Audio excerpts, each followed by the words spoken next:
भारत सरकार ने मार्च 2026 तक देश को नक्सलवाद से पूरी तरीके से मुक्त करने का लक्ष्य तय किया है। इसी दिशा में मध्य प्रदेश सरकार ने नक्सलियों के लिए एक बेहद आकर्षक आत्मसमर्पण नीति लागू की है। इस नीति के तहत नक्सलियों की न सिर्फ आर्थिक मदद दी जा रही है, बल्कि उन्हें समाज की मुख्यधारा से जोड़ने की दिशा में कई कदम उठाए गए हैं। मध्य प्रदेश सरकार की नई सरेंडर पॉलिसी के तहत जो भी नक्सली अपने हथियारों के साथ आत्मसमर्पण करता है, उसे हथियारों के प्रकार के अनुसार 20,000 से 4.5 लाख रुपए तक की नगद राशि दी जाती है। इसके अलावा कृषि योग्य भूमि खरीदने के लिए 20 लाख रुपए, घर निर्माण और व्यावसायिक प्रशिक्षण के लिए 1.5 लाख रुपए, विवाह के लिए 50,000 रुपए, साथ ही मुफ्त राशन, आयुष्मान कार्ड और कौशल विकास प्रशिक्षण की सुविधा भी दी जाती है। इतना ही नहीं, अगर कोई नक्सली अपने संगठन के खिलाफ महत्वपूर्ण जानकारी साझा करता है तो उसे सरकारी नौकरी का अवसर भी मिल सकता है। सरकार और पुलिस प्रशासन लगातार यह प्रयास कर रहे हैं कि समर्पण करने वाले नक्सली सम्मानजनक जीवन जी सके और मुख्यधारा से जुड़कर समाज के विकास में भागीदार बने। हाल ही में बालाघाट जिले में एक महिला नक्सली ने आत्मसमर्पण किया है, जिससे यह योजना और भी प्रभावी और प्रेरणादायक साबित हो रही है।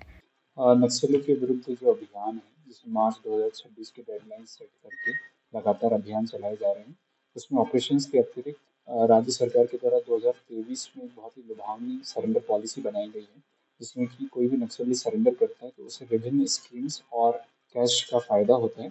जैसे कि अगर वो अपना आर्म्स के साथ सरेंडर करता है तो 20,000 से लेकर 4.5 लाख तक उसको आर्म्स की जो भी टाइप होती है उसके हिसाब से उसको पैसा मिलता है। ज़मीन क्रय करने के लिए उसको 20 लाख रुपए मिलते हैं। प्रोत्साहन राशि ऐसी घोषित इनाम राशि जो उसके ऊपर घोषित है, और अगर वो कम है राशि तो कम से कम 5 लाख रुपए तक का इनाम।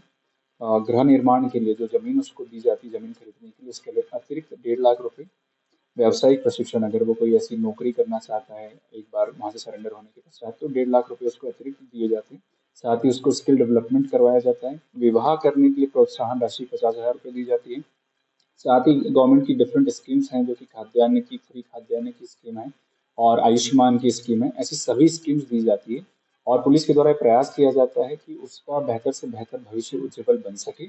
उसको ये भी प्रयास किया जाता है कि अगर वो नक्सलियों के विरुद्ध कोई ऐसी सूचना देता है जिससे कि भविष्य में पुनः किसी को सरेंडर करने को या एनकाउंटर का इसमें पॉइंट मिलता है, तो उसको और अतिरिक्त इनाम और इवन सरकारी नौकरी भी उसके जैसा भी उसका योगदान रहता है वो दी जा सकती है। तो बहुत ही लुभावनी स्कीम है ये, 2023 में बनी है और इसको प्रत्येक राज्य से जो बेस्ट पॉइंट्स हैं वो लेके बनाया गया है। और इसमें बालाघाट जिले में एक महिला ने सरेंडर भी किया है। साथ ही हमारा ये प्रयास है कि हम इसका प्रचार प्रसार दूरस्थ क्षेत्रों तक कर रहे हैं, ग्रामीण जंगल क्षेत्रों तक कर रहे हैं, वन विभाग के माध्यम से भी कर रहे हैं, जिससे जल्द से जल्द इस समस्या का निराकरण किया जाए। मंडला से सलीम खान की रिपोर्ट।